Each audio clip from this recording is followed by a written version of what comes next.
चलिए, आइए, किसी का कोई क्वेश्चन हो तो पूछ सकते हैं। बढ़िया से सुन रहे। जय जिनेन्द्र पंडित जी।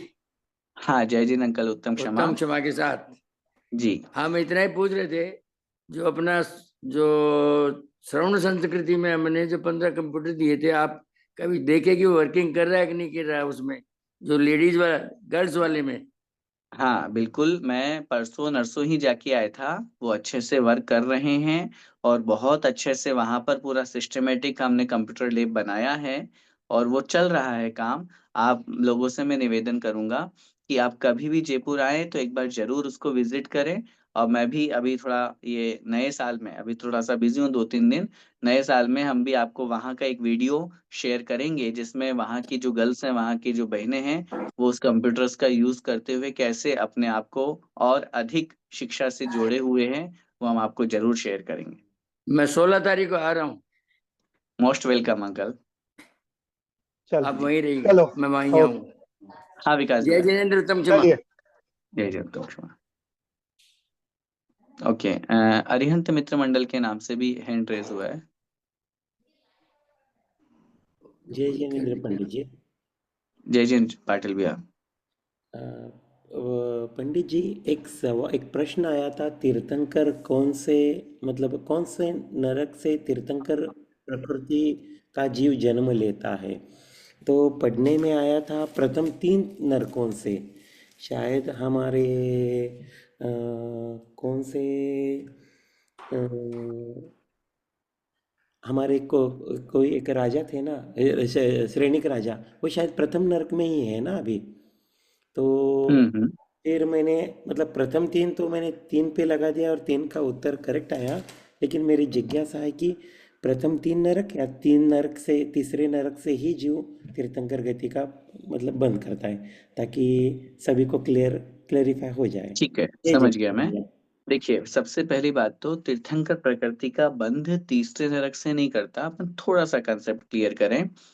किसी जीव ने, जिसने पहले सम्यक दर्शन प्राप्त किया, उसके बाद में अगर वो तीर्थंकर प्रकृति का बंध करते हैं और आयु बंध करते हैं तो वो नरक में नहीं जाएंगे। लेकिन अगर किसी जीव ने पहले नरकायु का बंध कर लिया, बाद में सम्यक दर्शन प्राप्त किया, तो सम्यक्त के प्रभाव से वो नरक में, तो उनको चूंकि नरक आयु का बंध हो गया है तो नरक में तो जाना पड़ेगा। लेकिन सम्यक्त्व है, तो सम्यक्त्व सहित अगर कोई नरक में जाता है तो वो पहले नरक में जाएगा, उससे नीचे नहीं। सम्यक्त सहित शब्द कहने का तात्पर्य है क्षायिक सम्यक्त। औपशमिक सम्यक्त तो अंतर्मुहूर्त में छूट जाता है। क्षायक्षमिक सम्यक्त्व, जब आप नरक में जाएंगे तो मरण के एक अंतर मुहूर्त पहले यहाँ छूट जाएगा। मरण के, जन्म के, नरक में जन्म के एक अंतर मुहूर्त बाद फिर आप वापस उसको कंटिन्यू कर सकते हैं, वो भी तब जब आपका तीर्थंकर प्रकृति है तो।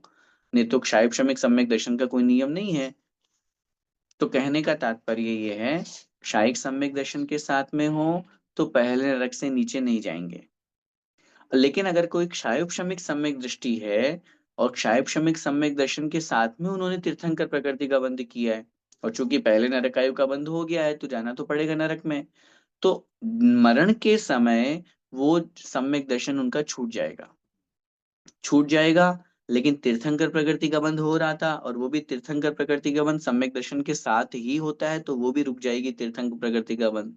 लेकिन चूंकि वो पहले बंध चुका है, इसलिए वो दूसरे और तीसरे नरक में भी जा सकते हैं। पहला, दूसरा और तीसरा तीनों ऑप्शन उनके पास में है। लेकिन तीसरे से नीचे जिन्होंने तीर्थंकर प्रकृति का बंध शुरू कर दिया है, वो जीव तीसरे नरक से नीचे नहीं जाते हैं। तो कहने का तात्पर्य है, तीसरे नरक तक, पहले नरक में, दूसरे नरक में और तीसरे नरक में ऐसे नारकी जीव रहते हैं जिनके तीर्थंकर प्रकृति की सत्ता है, जो तीर्थंकर प्रकृति का बंध कर रहे हैं। ऐसे जीव वहां से निकल करके और तीर्थंकर बनने की योग्यता उनमें होती है। अगले भाव में वो मनुष्य बन करके, तीर्थंकर बन करके मोक्ष को प्राप्त करते हैं। इसलिए आपके प्रश्न के उत्तर में यह निवेदन करेंगे कि तीसरे नरक तक, मात्र तीसरे नरक में नहीं, तीसरे नरक तक का जो जीव है वो निकल करके तीर्थंकर बन सकता है, ऐसा सिद्धांत समझना चाहिए। हाँ, मेरी शंका का समाधान हुआ कि तीसरे नरक या तीसरे नरक तक, यही मुझे कंफर्म करने का था। पंडित जी, अभी आपने जो मुझे एक्सप्लेनेशन दिया उसी में मेरी एक शंका है।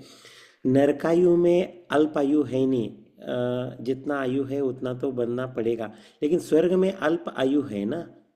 मतलब नहीं, अंतर्लोक में भी स्वर्ग में से आ सकता है ना जीव? फिर लास्ट में क्या बोले, अंतिम? अल्पायु मतलब अंतर मुहूर्त में स्वर्ग से जन्मा हुआ जीव भी वापस आता ना है? ना ना ना ना।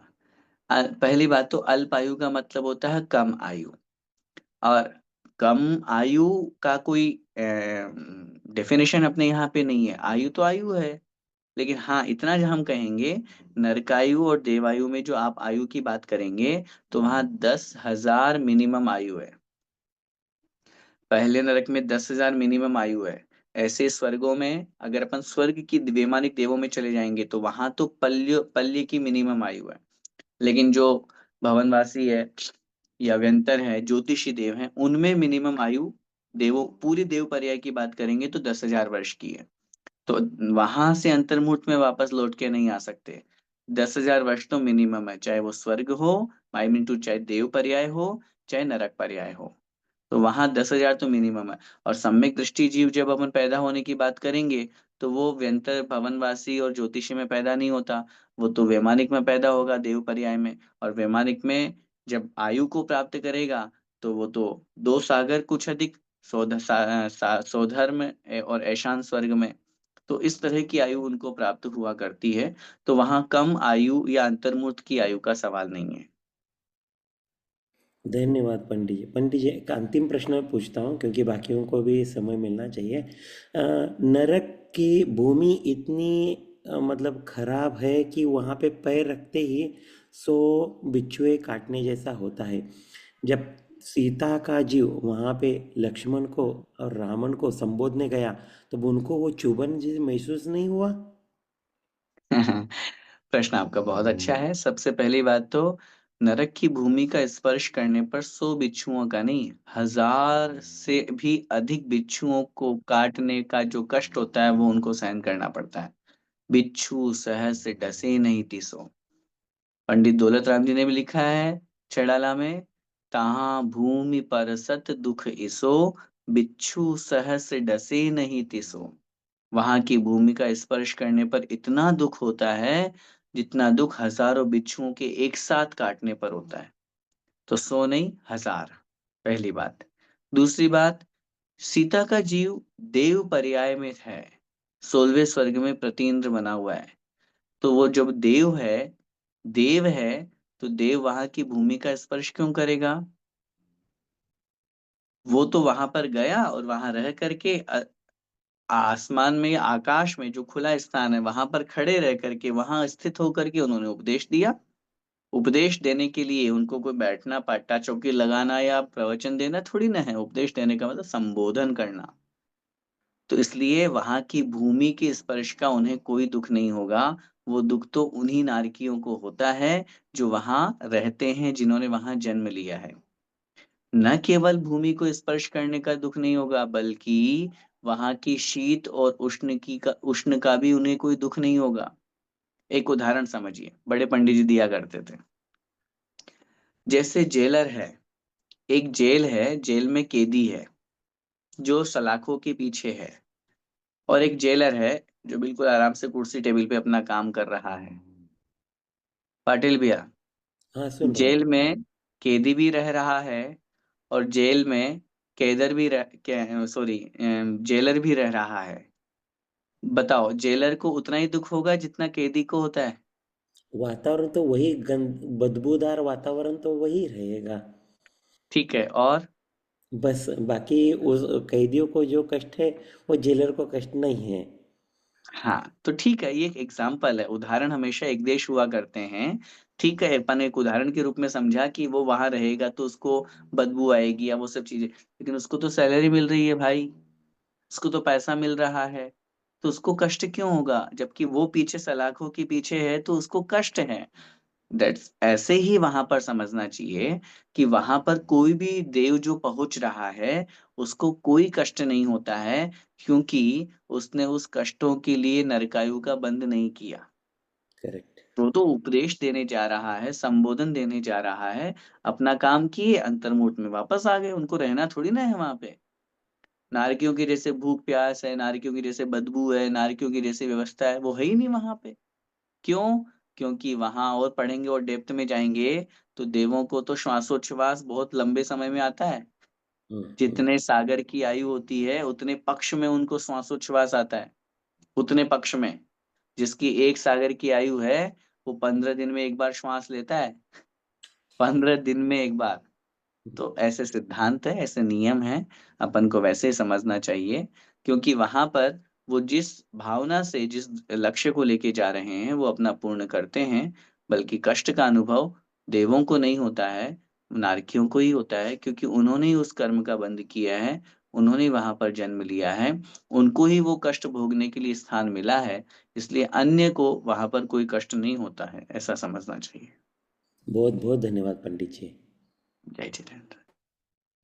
जय जिनेन्द्र। हाँ भैया जी। ठीक है, आइए जिनवाणी स्तुति करते हैं। जावाणी के ज्ञान ते सूझे लोकालोक, सोवाणी मस्तक नमो सदा देत हूँ ढोक। हे जिनवाणी भारती तो हे जपूं दिन रैन, जो तेरा शरणा गहे सो पावे सुख चैन।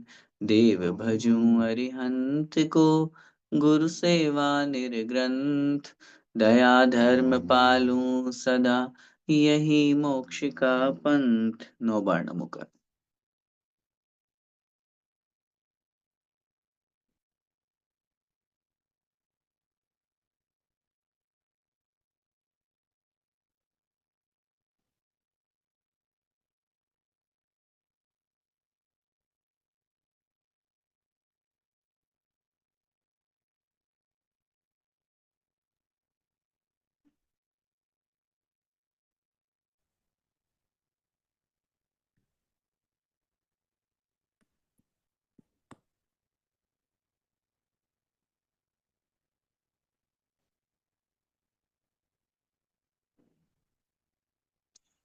द्वादशांगमयी जिनवाणी माता की जय।